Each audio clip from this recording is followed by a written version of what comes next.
Esto es un problema grave, porque lo que pasa aquí es que la paradoja de la represión consiste en lo siguiente.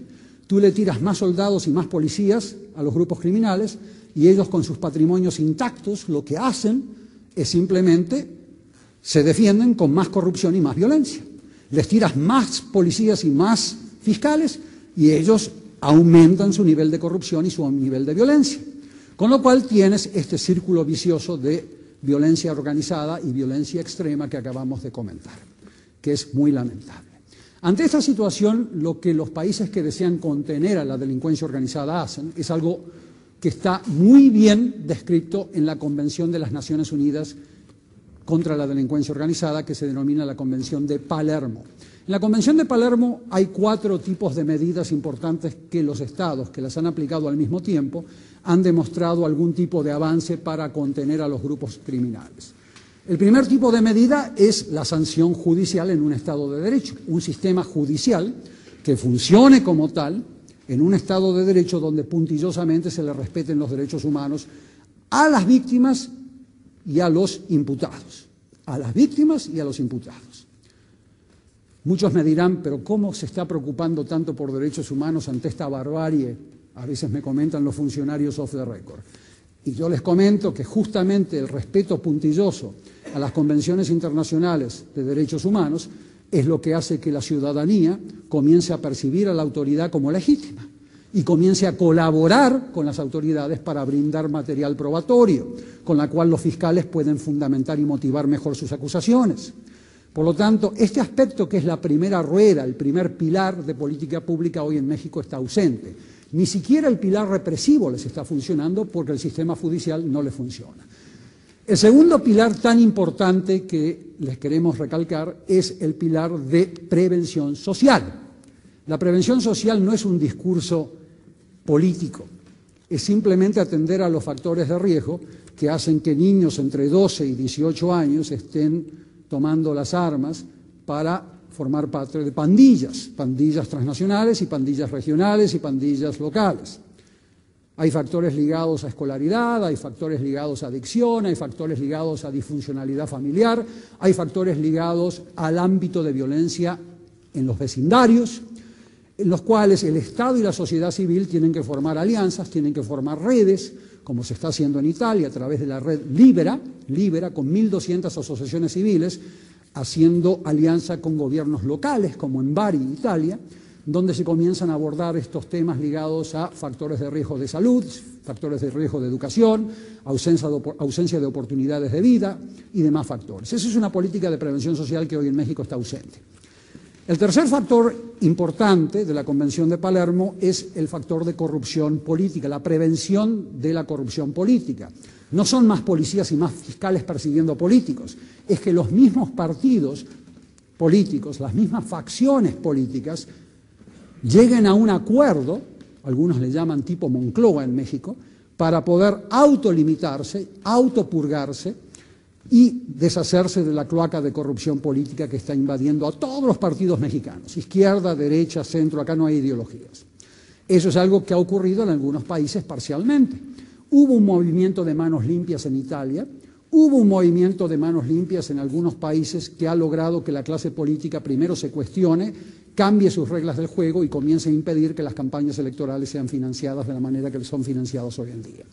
Estos factores no están presentes en México, no se están aplicando estas medidas de prevención de la infiltración de campañas electorales, de prevención de la infiltración de contrataciones de licitaciones públicas, de la prevención de la infiltración de la delincuencia organizada en el ámbito político.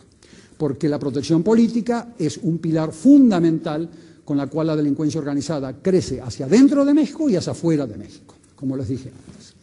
El cuarto pilar importante es el de desmantelamiento patrimonial de los grupos criminales en el sector formal legal de la economía.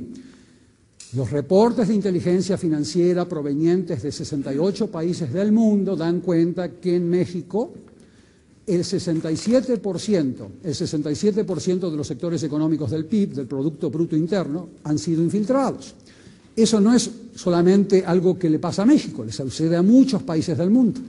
En México no se están implementando las medidas por las cuales se puede llegar a desmantelar patrimonialmente a los grupos criminales. Y esto no es solamente lavado de dinero. Las flotillas de transporte con la cual la delincuencia organizada transporta seres humanos, transporta drogas, transporta armas, los galpones de almacenamiento en los cuales están almacenadas personas, armas, drogas, contrabando, piratería. Todo eso le pertenece a empresas legalmente constituidas, hay que identificarlas y desmantelarlas. Es la logística operativa de la delincuencia organizada. Sin estos 4 tipos de medidas es muy difícil que se logre progreso en contener este fenómeno de violencia y de corrupción que sufre México. Por supuesto que el consumo americano y el consumo de la Unión Europea de drogas es un factor que siempre ha permitido que la delincuencia organizada obtenga retornos. Eso es por definición. Pero había mucho consumo americano antes de la violencia y después de la violencia. O sea que el consumo norteamericano no puede ser el factor causante de la violencia espantosa que hoy sufre México. Claro que existen armerías, 12.000 armerías en la frontera con Estados Unidos del lado americano. Existían esas armerías antes y después. Tampoco se le puede echar la culpa a todas las armerías. Hay un factor importante que hay que destacar. ¿En qué se diferencian estos grupos criminales mexicanos de los grupos criminales tradicionales que veíamos en Italia, que mencionaba la licenciada Rodríguez? ¿En qué se diferencian estos grupos mexicanos de los grupos colombianos que mencionaba el doctor Tumi? La delincuencia organizada mexicana está muy diversificada en 22 tipos de delitos. Está muy expandida por 52 países del mundo hasta donde se sabe. Es una delincuencia organizada de 1000 cabezas. Es mucho más difícil de combatir. No son pirámides de comando y control como en algún momento lo fueron las mafias italianas. Son mucho más difíciles de combatir porque están compuestas de células autónomas, operativamente hablando, que se coordinan a nivel central a través de un directorio. En un directorio en donde el Chapo Guzmán no es el único personaje que existe. Hay empresarios y hay políticos en esos directorios. Entonces es muy importante que ustedes entiendan que esta delincuencia organizada mexicana, primero, tiene vías para contenerse. Existen políticas públicas que han dado resultado en otros países. Y segundo, es muy importante entender que el Estado mexicano no está haciendo lo propio porque está sufriendo una transición política muy dolorosa hacia un sistema democrático que todavía no lo es, y que por lo tanto no puede implementar estas medidas de contención de los grupos criminales, ya que la clase político-empresarial, que debería ser la que apoya la implementación de estas medidas, está a la vez beneficiándose de la existencia de estos grupos criminales. Solamente la élite político-empresarial de los países donde esto ocurre toman el toro por las astas, comienzan a aplicar estas medidas cuando ellos y ellas, como élite, sufren el mismo dolor y las mismas pérdidas que hoy la persona promedia mexicana está sufriendo.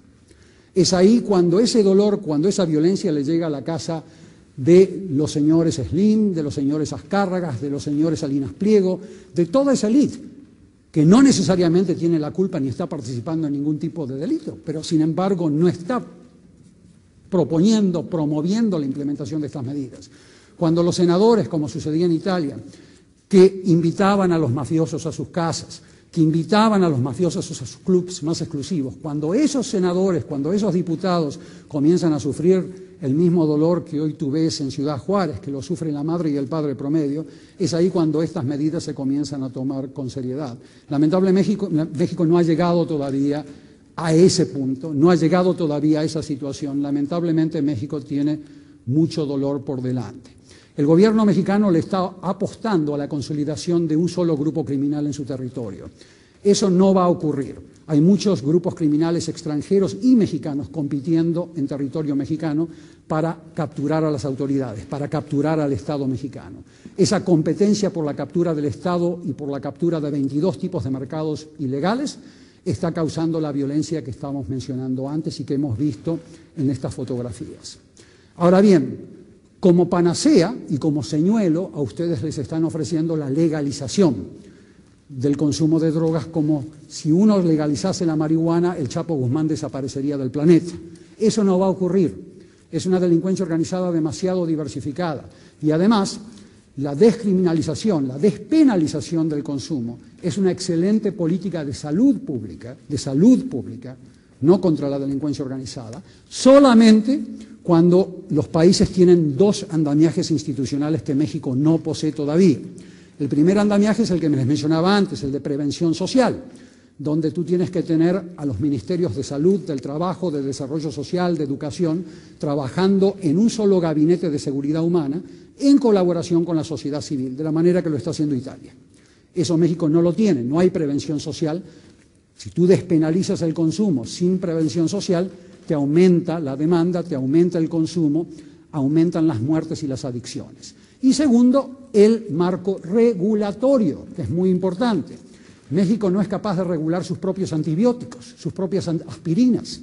Por lo tanto, difícilmente va a poder regular los productos que supuestamente van a tener acceso legal en un futuro. Por lo tanto, hay que institucionalizar al país antes de empezar a implementar medidas que parecen muy atractivas, parecen ser las mejores, pero sin embargo pueden ocasionar un efecto boomerang.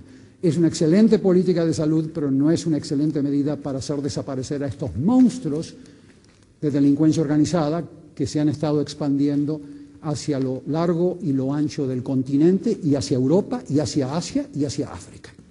Eso está comprobado. Les agradecemos muchísimo por la atención. Felicidades.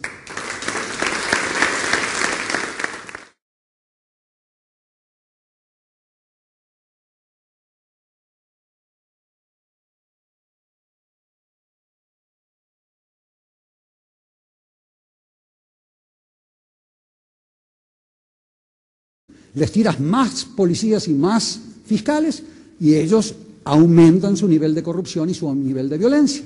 Con lo cual tienes este círculo vicioso de violencia organizada y violencia extrema que acabamos de comentar, que es muy lamentable. Porque lo que pasa aquí es que la paradoja de la represión consiste en lo siguiente.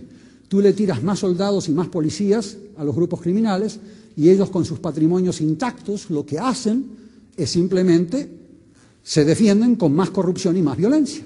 Ante esta situación, lo que los países que desean contener a la delincuencia organizada hacen es algo que está muy bien descrito en la Convención de las Naciones Unidas contra la Delincuencia Organizada, que se denomina la Convención de Palermo.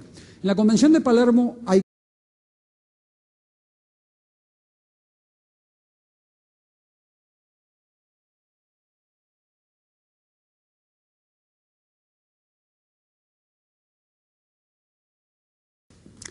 Esto es un problema grave. 4 tipos de medidas importantes que los estados que las han aplicado al mismo tiempo han demostrado algún tipo de avance para contener a los grupos criminales. El primer tipo de medida es la sanción judicial en un estado de derecho, un sistema judicial